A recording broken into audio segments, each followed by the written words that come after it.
Polite Enquiries, Headingley.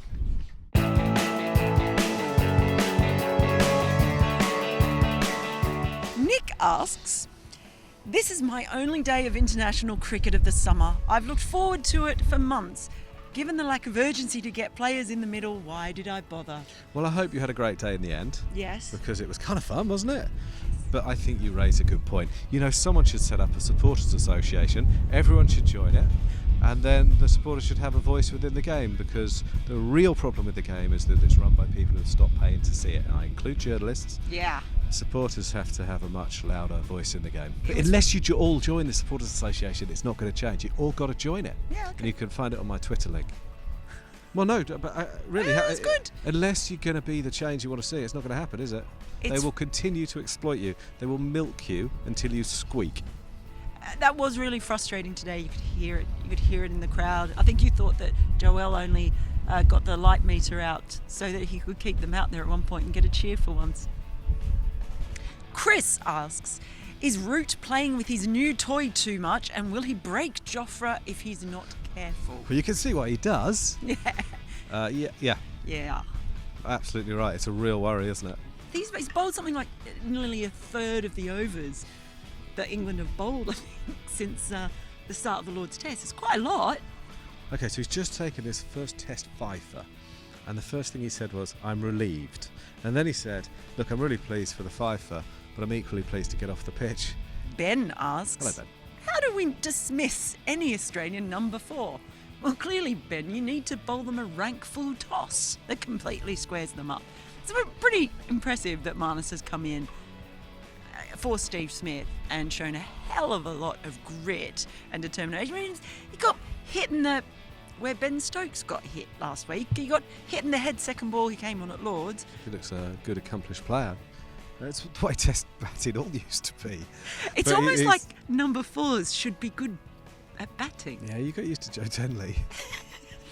Phil asks, Phil? did England bottle it by bowling first? No, I don't think they bottled it. I mean, for a start, they bowled them out within the day.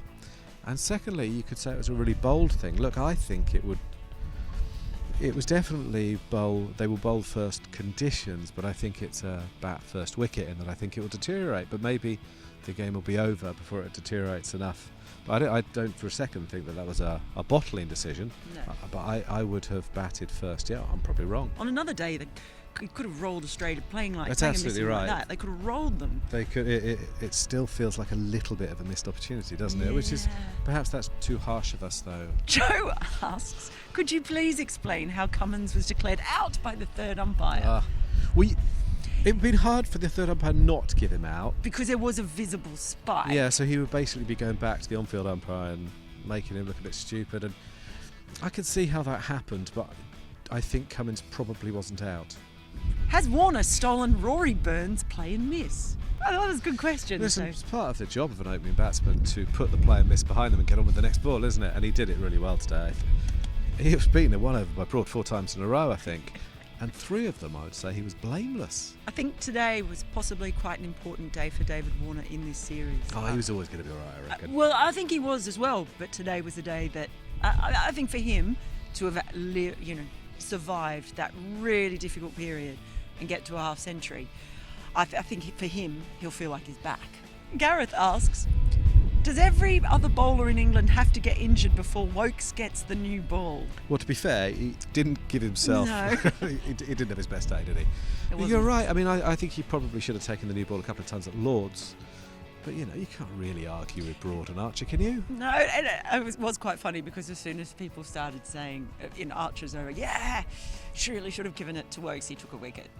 13th Man asks, time to take the call to stop picking Khawaja in games for English conditions. It's a bit unlucky. I think he's got some really good balls. He's a good player, but someone misses out in the next game, don't they? Well, that's it. Because Smith comes back. Done. I guess Marnus goes to 3. Yeah. Why wouldn't he? He's nailed it. And that Smith fella probably comes back in at 4. He's quite good, isn't he? By removing Smith with that bouncer, maybe England have actually done themselves a disservice by allowing Australia to find their better batting lineup. Maybe you're right. I wouldn't be too hard on the top order, It's really difficult. Yeah. I'm not sure that Australia haven't got more than par here. Banajit asks, what's the best way to get your question answered in polite inquiries? I've got a bit of work to do. Me too. Okay.